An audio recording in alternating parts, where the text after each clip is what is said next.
오늘의 사연 시작하겠습니다. 저는 젊은 과부입니다. 한없이 사랑하던 남편을 결혼 2년 만에 교통사고로 갑작스럽게 잃고 매일 밤 서럽게 울며 지냈던 시간이 벌써 1년이 다 되어 가네요. 연애를 10년이나 했으니 결혼 생활은 짧았지만 서로 사랑하며 지낸 기간은 강산이 한번 바뀌었네요. 시댁에서는 애도 없으니 제가 해서 네 삶을 찾아가라 하시는데 저는 아직도 눈만 감으면 나에게 웃어주던 남편의 얼굴이 생각나 그럴 수 없다 하였습니다. 시부모님도 저를 친딸처럼 잘 돌봐주시기도 하고 거의 10년을 보고 살았던 사이라 이젠 제 부모님 같이 느껴지기도 합니다. 아직도 명절이나 시아버지, 시어머니 생신 때는 꼭 찾아뵙고 며느리 노릇하려고 합니다. 그런데 아주버님과 결혼한 형님이 저를 못 잡아먹어서 안달이네요. 오리지널 시댁 식구들이 주는 시집살이는 없는데 말도 안 되게 형님이 주는 시집살이가 매웠습니다. 질투가 심하고 욕심이 많은 형님은 본인이 오기 전부터 제가 시댁 식구들한테 사랑받으며 지내는 게 눈에 가시였나 봐요. 형님과 아주버님은 연애 결혼이 아니라 노총각 노처녀 선봐서 조건 보고 괜찮다 싶어 그냥 결혼했는데 아주버님은 머리가 조금 벗어지고 배도 나온 전형적인 배불뚝의 아저씨예요. 아버님과 같이 농사 지으시면서 부모님 모시고 사는 순박한 분이신데 결혼 전부터 형님한테 꽉 잡혀 살고 계시죠. 형님이 보기에 시동생은 남편은 어리기도 하고 저하고 알콩달콩 지내다 명절 때만 와서 며칠 동안 예쁨만 받고 가니 배 아팠던 모양인지 남편이 죽고 제가 혼자가 되자 이젠 대놓고 노골적으로 저를 무시하며 어떻게 마음을 후벼 팔까 연구를 하는 모양입니다. 결혼 전에는 어머님이 집에 가서 먹으라며 전이며 떡, 과일 등 한보따리 싸주시면 어머니, 도련님하고 동서가 둘이 먹으면 얼마나 먹겠어요? 서로 맞벌이 하는데 집에서 밥 챙겨 먹을 시간이나 있겠어요? 가지고 가면 다 버리지는 않는지 몰라. 꼭 이렇게 저한테 싸주는 음식은 바로 쓰레기통으로 직행할 게 뻔한데 어머님이 안쓰럽다는 듯이 얘기했습니다. 저는 시어머니랑 입맛이 비슷해서 떡, 감, 찰밥 등 어머니가 드시는 것 맛있다고 하시는 게 제가 좋아하는 음식들이라 친정 엄마보다 오히려 시어머니 음식을 좋아했어요.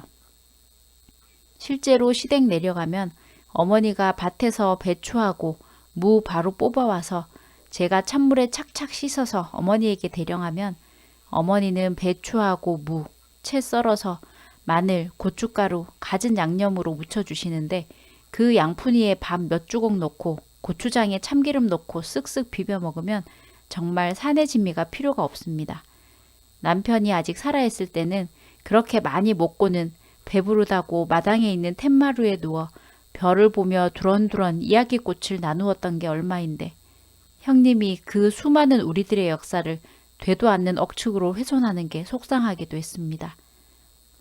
어머니와 제가 알고 지내온 세월이 얼마인데 형님 이간질에 넘어가실 시어머니도 아니고 시어머니는 형님이 옆에서 안 좋은 소리 해도 그냥 못 들은 척 하십니다.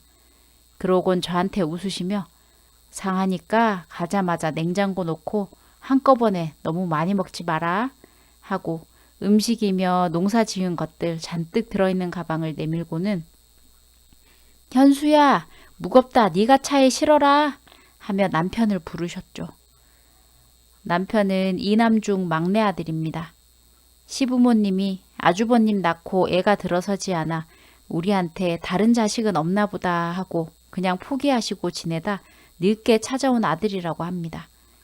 막둥이인데 저랑도 나이 차이가 좀 많이 나는 편이라 시댁에서는 절 막내딸처럼 챙겨주셨어요. 그래서 결혼하기 전부터 시댁에 자주 가서 어울렸고 여행도 같이 가고 결혼은 안 했지만 며느리나 다름없이 지내고 있었어요. 아주버님은 남편과 12살 차이가 나는데 항상 남편 만나면 하시는 말씀은 내가 너 업어서 키웠다? 똥기저귀도 다 갈아줬는데 어느새 커서 장가까지 가고 다 컸네 하며 두 눈엔 애정이 듬뿍 담겨 있었습니다. 동생이 아니라 자식 같은 느낌이었어요. 아주버님도 이러니 아버님, 어머님은 더 하셨지요. 아직도 우리 아기라고 부르시며 집에 들를 때마다 맨발로 나와서 남편을 안아주고 얼굴 쓰다듬으며 밥은 잘 먹고 다니는지 아픈 데는 없는지 물어보셨어요. 공둥이 팡팡 두드리며 제일 먼저 하시는 말씀은 너 좋아하는 제육볶음 잔뜩 해놨다. 어서 들어가 먹자. 한참을 아들 손잡고 안고 하시고는 그제야 저한테 왔냐고 제 손을 잡고 집 안으로 잡아 끄셨죠. 그렇게 애지중지하던 막내 아들과 동생이 갑작스럽게 교통사고로 세상을 떠나고 시댁 식구들과 저 모두 한동안 충격으로 정상적인 생활이 힘들 정도였어요. 제가 시댁에 찾아가면 시부모님이 남편 생각나서 더 힘들어할 줄 알지만 그래도 가서 남편의 흔적을 찾고 싶고 보고 싶어 시댁에 가는 일이 많았어요. 남편이 잠든 곳이 시댁에서 농사 짓는 밭 중에 산 밑에 햇볕이 잘 드는 곳이라 찾아가서 남편한테 혼잣말로 왜 나를 두고 먼저 갔냐고 투덜거리기도 하고 보고 싶다고 돌아오라고 울기도 했습니다. 해가 지고 남편에게 또 오겠다는 인사를 하고 시댁으로 돌아오면 형님이 그때부터 은근슬쩍 주방에서 같이 저녁 차리는 거 돕는 저한테 제가 혼자가 되니 이제는 과부라는 걸 이용해서 새로운 방법으로 약을 올리십니다. 동서, 장어 구울 줄 알아? 저기 프라이팬에 맛있게 좀 구워봐. 노릇노릇하게 타지 않게 잘 구워. 와 형님, 웬 장어예요? 맛있겠다. 어머님이 장에 갔다 초벌구이 한 거 몇 마리 사오셨네? 동서 왔다고 먹고 기운내라고 사오셨나 봐. 동서가 장어 먹어서 뭐 한다고? 동서는 조금만 먹어. 괜히 서러운 생각하지 말고 저녁 먹고 일찍 자. 할 일도 없잖아. 역시 우리 어머님 마음으로 다시 한번 감사하다 잘해야지 생각하고 있는데 다시 형님의 말이 이어졌습니다. 어머님 덕분에 나는 오늘 잠자긴 다 틀렸네. 저희가 얼마나 대단한지 장어도 저희 먹이는 게 아니라 내가 많이 좀 먹어야겠네. 내가 저희 따라가려면 힘들어서. 아, 네. 형님이 꺼내는 얘기는 항상 이런 식입니다. 아주버님이 정력이 좋아서 자기가 너무 힘들다느니 시부모님 보기 남사스러워 분가를 해야 마음 편하게 할 텐데 저한테 부러우라고 하는 얘기겠지만 저는 글쎄요. 하나도 부럽지도 않네요. 그저 궁금하지도 않은 얘기를 계속 들어야 한다는 게 더 곤욕이었어요. 제가 듣는 둥 마는 둥 시큰둥하니 형님은 더 자극적이게 얘기하고 싶은지 노골적인 얘기도 서슴지 않았습니다. 저희가 보기엔 저래도 밤엔 정말 내가 무서울 정도야. 어찌나 어마어마한지 아직도 내가 할 때마다 버거워서. 아이, 동서한테 이런 얘기 해봐야 뭐해. 속만 상하지. 제가 정말 지긋지긋해서 그만 듣고 싶어 할 때까지 끝없이 이어지는 형님의 남편 자랑에 저는 두 손 두 발 다 들었습니다. 왜 이렇게 저한테 아주버님과 자기의 비밀스런 일을 자랑하듯 얘기하는 건지. 그날은 장어가 입으로 들어가는지 코로 들어가는지도 모르게 먹을 수밖에 없었습니다. 어머님이 나 생각해서 기운 내라고 챙겨주신 건데 남편 없으니 이럴 때 서럽구나 생각이 들었습니다. 그렇다고 제가 기죽어서 남몰래 눈물이나 찍어 바를 순 없지 않겠습니까? 장어 내가 다 먹어버릴 거야. 부지런히 집어먹었습니다. 아주버님이 많이 드시면 힘들다니 형님 걱정 덜어드리려고요. 회사에서 일하다가도 갑자기 주말에 시댁에서 장어를 먹으며 하던 형님 얘기가 생각나 한숨을 푹 쉬니 옆에 있던 남자 후배가 말을 걸어왔습니다. 선배님, 커피 한 잔 어때요? 응? 왜 갑자기? 아까부터 한숨을 푹푹 쉬길래 무슨 일인가 궁금해서요.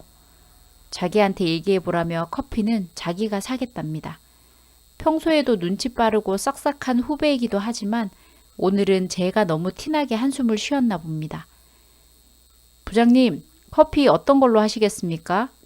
나른한데 나가서 커피 좀 사오겠습니다. 팀원들에게 주문을 받고는 저랑 둘이서 커피 사온다는 핑계로 사무실을 나왔습니다. 주문한 커피 나오길 기다리면서 멍하니 카페 테라스에 앉아서 지나가는 사람들 구경하고 있는데 후배가 궁금하다는 눈빛으로 얘기 좀 해보라며 보채길래 몇 번이나 네가 들을 얘기 아니라고 거절하자 선배, 원래 병이 있으면 주위에 다 알리라고 했어요. 혹시 알아요? 내가 도움될지? 아, 정말 누가 좀 해결해 줬으면 좋겠다. 네가 정 궁금하다니 얘기해 줄게. 해결할 수 있으면 방법 좀 알려주라. 저는 형님과의 자초지종을 다 얘기했습니다. 다른 사람들이 뭐라고 얘기할지 아는데 시댁 안 가면 그만이지. 왜 굳이 형님 얘기 듣기 싫다면서 가느냐 할 텐데 내가 원하는 건 형님이 그런 소리 입 밖에도 못 내도록 코를 납작하게 만들어주는 거지 내가 시댁 가는 걸 피하고 싶지는 않아. 라고 얘기했어요. 후배도 그 얘기를 듣고는 뭐라 할 말이 없는지 그렇구나 하며 생각에 잠기는 눈치였습니다. 커피를 들고 사무실로 들어가는 길에 내가 나눠든다고 했더니 자기가 양손에 가득 카페 직원에게서 커피를 받아들며 이 정도는 거뜬해요. 라고 나를 배려해 주던 후배는 선배님, 좋은 방법이 있는데 한번 들어보실래요? 뭔데? 형님 코를 납작하게 하는 방법은 아주버님보다 훨씬 크고 대단한 남자를 선배가 만나는 거예요. 그걸 형님한테 보여주면 더 좋고. 야! 저도 모르게 후배 등짝을 세게 때려버렸네요. 근데 저도 모르게 상상은 되더라고요. 그렇게 된다면 형님이 다시는 제 앞에서 아주버님이 어떻다느니 힘들다느니 하는 말이 쏙 들어가기는 하겠다 생각은 들었어요. 하지만 결정적으로 제가 지금 만나는 남자도 없을 뿐더러 애인이 있다고 해도 어떻게 그런 상황을 우리 형님한테 보여주자고 할 수가 있겠어요? 내 머릿속에서만의 복수로 끝내야지 하고 있는데 실제로 후배의 말대로 연하 애인의 힘을 형님에게 보여주고 형님에게 한 방 먹이는 날이 왔습니다. 형님이 갑상선암 수술을 해서 6개월에 한 번씩 정기 검진을 하러 서울로 오는데 동서집에 신세 좀 지겠다고 하는 겁니다. 이전에도 몇 번 있었던 일이라 언제 오시냐고 물어보고 그날에 맞춰 그 전날까지 집안 대청소를 했습니다. 형님이 와서 또 무슨 트집을 잡을까 싶어 겨울이라 날이 추운데도 문 활짝 열어놓고 밤 늦게까지 가구 밑까지 모두 싹싹 쓸고 닦고 했더니 몸에 열이 나고 감기 기운이 있었어요. 연말이라 회사도 많이 바빠서 며칠간 야근도 하고 했더니 몸에 무리가 갔나 봐요. 도저히 다음날 회사에 출근할 수 없어 병가를 내고 집에서 계속 자고 있었습니다. 누가 초인종을 누르길래 나가봤더니 회사 후배가 와 있었습니다. 한방눈이 왔는지 온몸에 눈을 덮고 눈사람처럼 서 있었어요. 남편 하늘나라 보내고 심한 몸살로 제가 아플 때마다 후배가 늘 죽을 사가지고 와서 저를 돌봐주곤 했었는데 이번에도 제가 좋아하는 전복죽을 들이밀며 집안으로 성큼 들어서네요. 자꾸 이렇게 오지 말라니까. 그래도 선배님 아픈데 어떻게 제가 따뜻한 집에서 걱정 없이 잠을 잘 수가 있겠습니까? 이제까지 그래왔듯이 익숙하게 식탁에 가져온 전복죽과 반찬 뚜껑을 열어놓는데 그렇게 고마울 수가 없었습니다. 예전부터 나를 좋아하는 후배의 마음은 알고 있었지만 창창한 총각의 앞길을 막을 수는 없다고 생각하며 외면하고 있었는데 이렇게 아플 때마다 챙겨주면 나도 모르게 불쑥 기대고 싶다는 마음이 들기도 했습니다. 앉아서 죽을 먹고 있는 걸 빤히 보던 후배가 입을 떼려고 하던 그때 갑자기 애취! 하며 천둥 같은 소리로 재채기가 튀어나왔습니다. 어느새 밖에서 맞고 왔던 눈이 녹고 옷은 젖어서 추웠나 봅니다. 어서 가라고 했는데도 안 가고 있더니 차마 매몰차게 내칠 수도 없어서 따뜻한 물에 샤워라도 할래? 나 때문에 네가 고생이다. 했더니 얼굴에 화색이 돌며 욕실로 가면서 네, 샤워도 하고 따뜻한 곳에서 자고 가면 더 좋겠네요. 욕실 앞에서 보란듯이 바로 젖은 옷을 벗기 시작하는데 저는 애써 외면하며 따뜻한 죽을 다 먹었던 저는 후배를 보지 않으려 뒤돌아서서 식탁을 치우기 시작했습니다. 속이 든든하고 약까지 먹으니 나른해지며 눕고 싶은 마음에 침대에 들어가서 이불을 푹 뒤집어 쓰고 누웠습니다. 가물가물 졸음이 오는 중에 뭔가 시끌시끌해서 일어나 보니 형님하고 후배가 서로 마주보고 서 있었습니다. 형님 오셨냐고 인사를 하며 일어나 앉으려고 하는데 분위기가 좀 이상한 느낌이었습니다. 사태를 파악하려고 멍한 눈으로 둘러보니 후배는 금방 씻고 나왔는지 옷은 제대로 입지도 않고 수건만 달랑 하나 걸치고 있는데 허리에 손을 척 올리고는 위풍당당하게 서 있었습니다. 저도 그 친구의 자연 그대로의 몸을 자세히 본 것은 처음이었는데 평소에 꾸준히 운동을 해서 그런지 큰 키에 운동으로 다져진 다부진 몸매였습니다.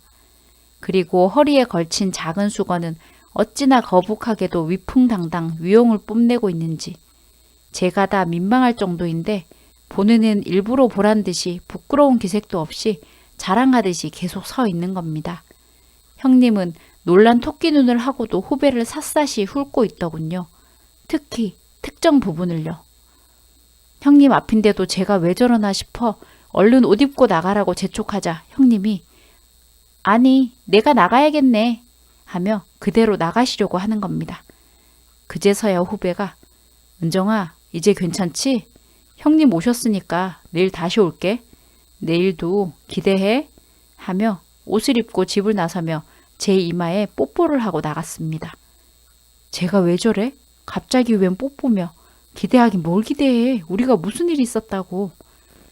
집을 나서며 저에게 한쪽 눈을 찡긋하며 나가는데 퍼뜩 전에 커피숍에서 얘기했던 걸 기억하고 있었구나. 웃음이 났습니다. 형님은 그 큰일이 있었는데도 합주기가 된 듯이 아무것도 묻지 않고 내일 병원 진료가 몇 시이니 일어나면 집에서 오전에 일찍 나간다는 얘기만 하고는 바로 잘 채비를 하셨어요. 저는 이것저것 형님 잠자리 정돈하고 챙기고 있는데 후배에게 카톡이 와 있어서 보고는 형님 몰래 웃음을 터뜨릴 수밖에 없었습니다.